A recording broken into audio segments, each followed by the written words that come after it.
Well, here I am in the Zoom bunker still. I thought we'd be doing these live by now, but soon enough, we'll all be enjoying pizza and a Diet Pepsi back here on the Mesa, I hope soon. But things are going good. We're working out with the team. We're on a 4-hour week on the court. Got the schedule, for the most part, wrapped up. Still looking for one additional game, probably in between Christmas and then the conference opener. We ended up with a bye week, kind of, the first weekend of the season. So probably looking for some type of game right after Christmas to get us ready for the conference opener. But extremely happy with how the schedule turned out. It's probably one of the most challenging things we do. Matt Soria does a great job scheduling for our program, has been doing it for years.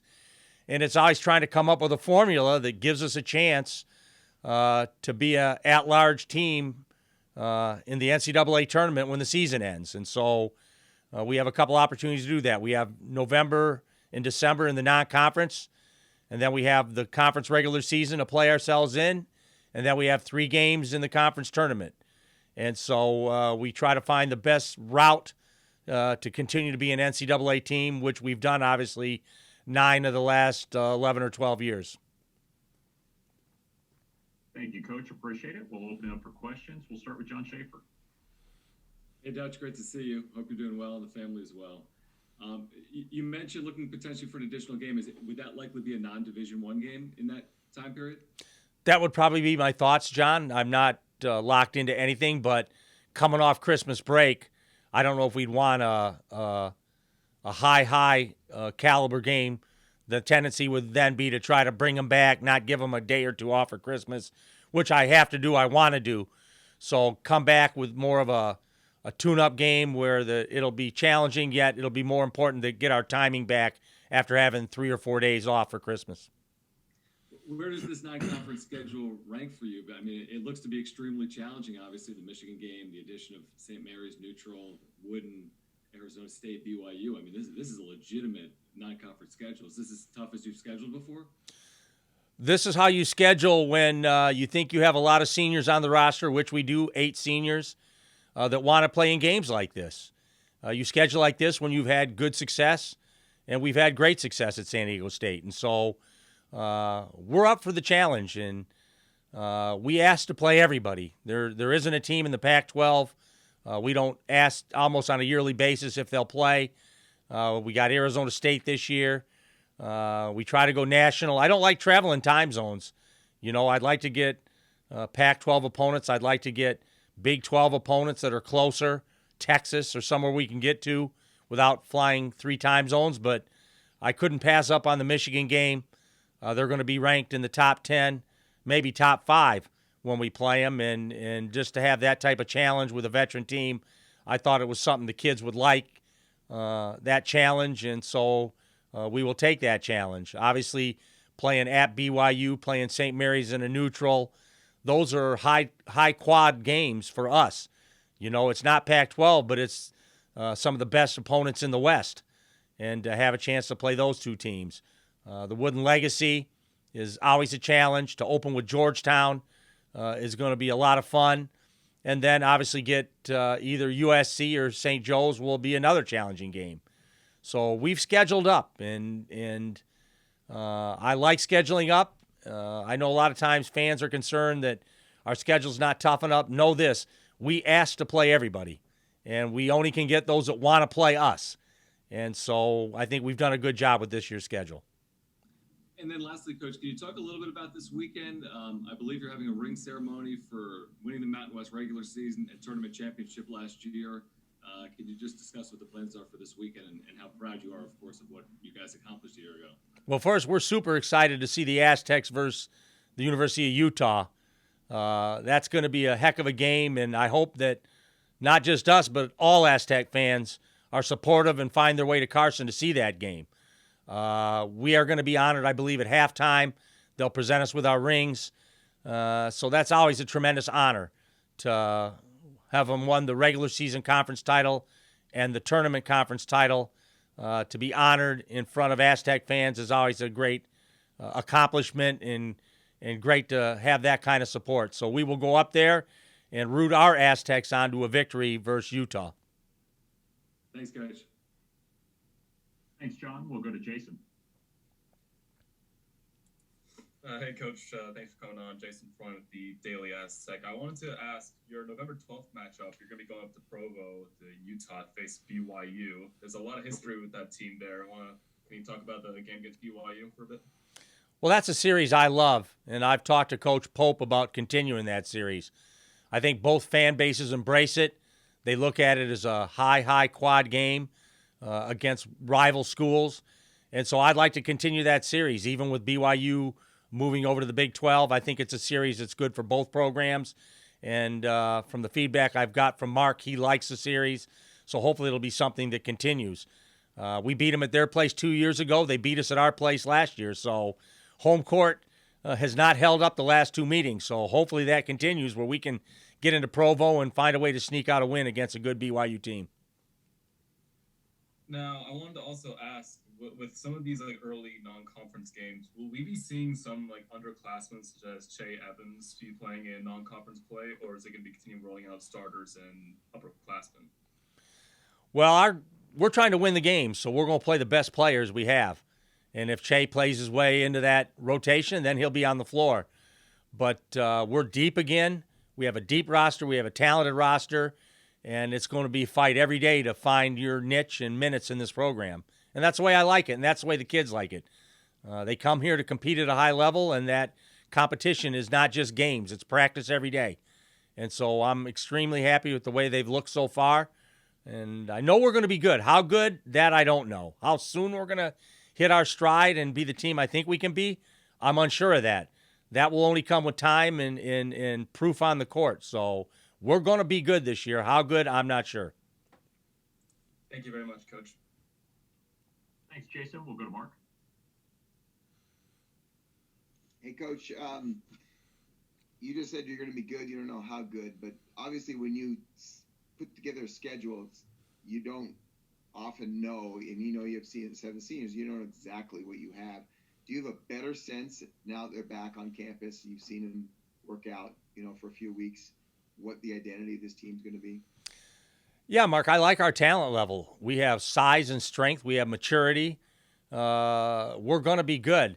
But until we start actually scrimmaging, playing 5-on-5, I won't know how good we're going to be. Until we play outside competition, whether that's a scrimmage or early games, how soon we hit stride with this team, I'm not sure. But I know we have the talent. I know they work hard. But I also know I don't want to be competing at a super high level right now in September. We don't open until November 9th. So at some level, I have to dial them back a little bit, even though we're only going 4 hours a week, where we're teaching, we're doing skill development, we're working on fundamentals that will last us the season without playing like we're opening the season next week. So there's a fine line. So that's why until we start scrimmaging, we start going an hour and a half, 2 hours on the floor, I really won't know what we're going to be until we get some results from that. The St. Mary's game, obviously you played them last year also on a neutral and beat them by 25, beat them pretty handily. How'd you convince Randy to play you again? Well, Randy and I have the same problem. We're usually both very good, and we have a hard time finding games. So when we go into scheduling, we're not looking to play each other. But at the end of the day, we both need quality competition to give ourselves a shot in an at-large bid. And so over the last 2 years, we've come together and say we have to play because we have to play a hard schedule. And so we've decided again to meet on a neutral court. We're meeting them almost the same time we did a year ago, right after the finals break. So we'll be in finals, and we'll spend, when we can, on the floor 9 days getting ready for St. Mary's again like we did last year. And obviously you're starting a series with UCSD this year. You're not playing USD. You played them 22 straight years. You didn't play them last year. You're not playing this year. Is there a future for USD, or right now are you just going to play UCSD for the next 3 years and then you'll revisit which local team you play? I think scheduling is a great challenge, so I never want to say never. Right now UCSD is slotted in there. It's a game that I think San Diego will embrace. UCSD making the move to Division I basketball, give us a different look, get us over there playing the Tritons, I think, a year from now. I'm not sure if it's the returns next year or 2 years from now. But it gives us a different in-city opponent. And nothing against USD. We just felt that this game fit better for what we needed at this time. Great. Thanks, Coach. Thanks, Mark. We'll go to Darnay. Hey, Dutch. Hope you're doing well. How refreshing is the process this year compared to last year in terms of putting together the schedule and not kind of having to piecemeal it the way you did last year and all the moving pieces that you guys dealt with? Yeah, scheduling was really hard last year, and to think that we were able to get an MTE with UCLA, Irvine, and Pepperdine here in just a short couple of weeks was a great credit to San Diego State for putting the event on, following protocols, and getting us a game against UCLA here at our place. This year, obviously, was a little easier, but at the same time, we have to know that there's still a chance that games are going to get postponed or canceled due to COVID. And so we have to be flexible still with what we're doing and have our eyes on maybe a different opponent if one were to pop up. And you mentioned just it being early in terms of talent evaluation, but now with the transfers and new guys on campus, just what have you noticed about that group of guys that you'll be mixing in and like the previous years will likely be an impactful part of your team?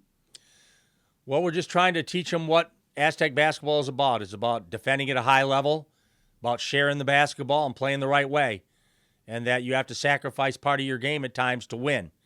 And so we're just kind of developing the culture with this year's team, finding out where they fit, and how hard they work is never in question. This is a hard-working group. Everybody we've brought in laces them up and plays hard every day. So that encourages me, that we have great senior leadership from guys that have been in the program, like a fifth-year Adam Seiko, Nathan Mensa, Trey Pulliam, guys have been in the program 3 and 4 years. Keishad Johnson in his third year, that we've had guys that have been here and that are setting the tone for the rest of the team. Aside from just kind of that hard-working mentality, is there anything else in particular about, specifically those transfers that you've noticed that's jumped out to you since they've been on campus and you had a chance to work them out a little bit? Well, I know if we walk through an airport, people will fear us. We're big and strong. Now, I don't know if we can play on the court or not, but we're going to look imposing when we walk on the floor. So now we have to, not only to get them to look imposing, we have to play imposing. So we have size and strength, and we have as many bigs as maybe we've ever had here as far as physical bodies and physical strength. Now we have to see how we can use that to our advantage. Thanks, Dutch. Thanks, Darnay. We'll go to Lee. Dutch, question about the future of scheduling. With all the alliances the Pac-12 has just committed, which I would assume will gobble up non-conference games, how big a challenge is this going to be for you to schedule a marquee guy, since maybe the Pac-12 has to do something with the ACC and the Big Ten? It's always a challenge, Lee, but the rest of our conference has a harder time than we do to get someone to want to come to Laramie, Wyoming, or Fort Collins, or travel to Logan, Utah is hard. San Diego is appealing at some level. The trip in here is easier. They know it's going to be a high quad game when they come play us. And so we have a leg up on the rest of the conference. And so we're always in favor of playing 18 games. I don't want to play a 20-game conference schedule because from selfish reasons, I feel we're capable of getting good teams to still play us like we have this year. And so a lot like the WCC, Gonzaga doesn't want a full slate. They want the latitude to go out and schedule national games. And if we're going to be as good as I hope we can be, we have to have the latitude to go out there and schedule our own games and not have the conference dictate who we play and when we play all the time.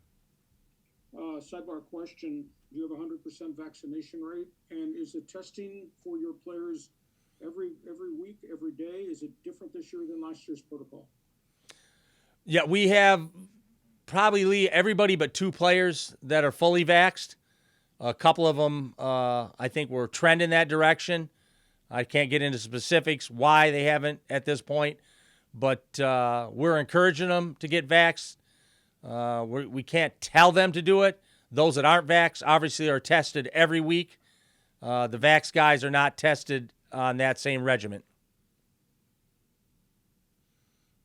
And I've lost track. Matt Mitchell and Jordan were in the summer league, played a little, didn't play at all. Where have they gone? Have they signed Euro contracts, or are they going to be in NBA camps? What do you know? I know Matt Mitchell signed a contract in France, and so he has a signed contract. So whether he goes over there or decides against that and tries to go in NBA camp, I don't know that. I know Jordan has been in contact with a number of G League teams trying to sign a G League deal. If that gets him to a camp with that veteran team, I'm sure it probably will. But I think he will probably end up starting the season in the G League and trying to play his way up onto the NBA roster. Thanks, Coach. Thanks, Lee. Thanks, Lee. Looking around for other questions. Got another one from Mark. Coach, I meant to ask you about your opener against UC Riverside. Matt was telling me that, normally you get a pretty easy opponent, just sort of easing into the season. But with BYU looming, you wanted a tougher test. They're a pretty good team, aren't they? And how much of a challenge is that going to pose right out of the blocks for a team that has a few new pieces? Yeah, I know people are going to see Riverside and think it's going to be an easy game. It's going to be a challenge to open our season against Riverside. Obviously, we have one of the closed-door scrimmages against a Pac-12 team that'll hopefully paint a picture for us where we're at. And so I like the idea of playing that scrimmage and giving us an idea of where we stand leading into the opener against Riverside. So I think by the time we get to BYU, we'll have a pretty good feeling of where we stand as a basketball team.